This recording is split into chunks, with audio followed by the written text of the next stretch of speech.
Email to mutual aid organization that helped pay for my internet. October 10, 2024. I've been working on piecing together everything that has happened since 2020. By showing the parallels between Portland and Gaza, I think I'm making a solid argument that COVID was a pre-planned tactical maneuver, and under the guise of public health and the fog of protests, dissidents were displaced and progressive movements sabotaged for what amounts to a real estate scam. I have personal stories that also feel like hints, someone telling me in 2010 that they had looked 10 years ahead and didn't see me there. A nurse at school looking me dead in the eyes and saying something about vaccines and 2020 back in 2001 or 2002. An incident at school, also 6th grade, used as a lesson to teach us about mob mentality. When the memories are arranged together, it feels like people knew 2020 would happen a long time ago. I realize that anecdotes might not be good enough. I want to be as scientific as possible. I'm trying to stick to facts I can prove with news media coverage.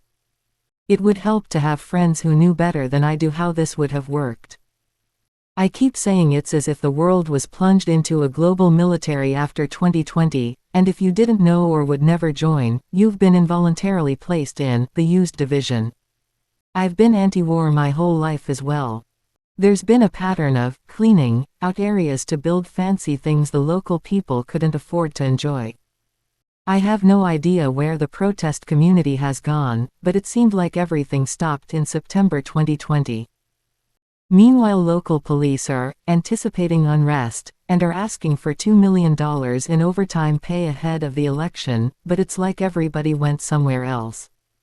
I have wondered if they were sent to Atlanta as forest defenders. Sent somewhere else. Imprisoned. Killed. Someone rounding up and utilizing their energy. Not to forget crossover with the unhoused population. That's an entire chapter unto itself.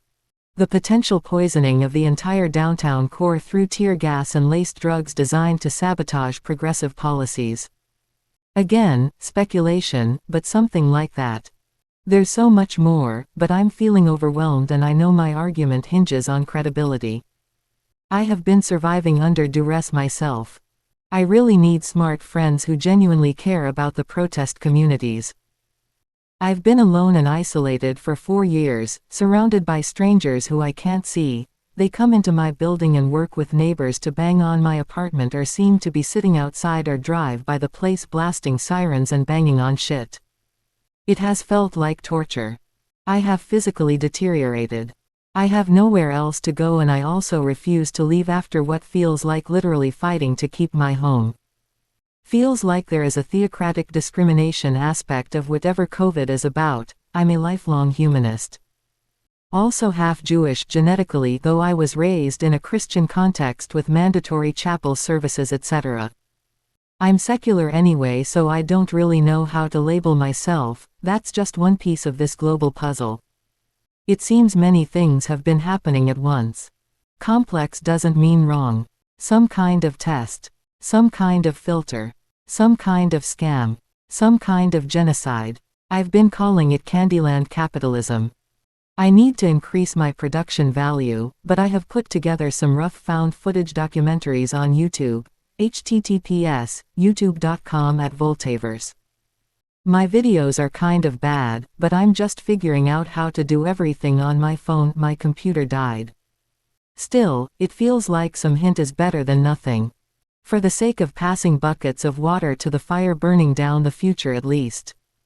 The internet has been my tool of protest, and again I need to thank you for helping me keep it. My life is a protest now. Universal human rights or everything is bullshit sparkles. Any response would be appreciated, even if it feels like too much to say over email. Your organization seems to understand everything when it comes to government corruption and the advancement of human rights over power and profit. Do you see the parallels too? Maybe we could share news clips that help explain the whole story. This can't just keep happening, and it will happen again if no one has a clue. Intersectional solidarity and real love. L. This email is meant for intended recipients only.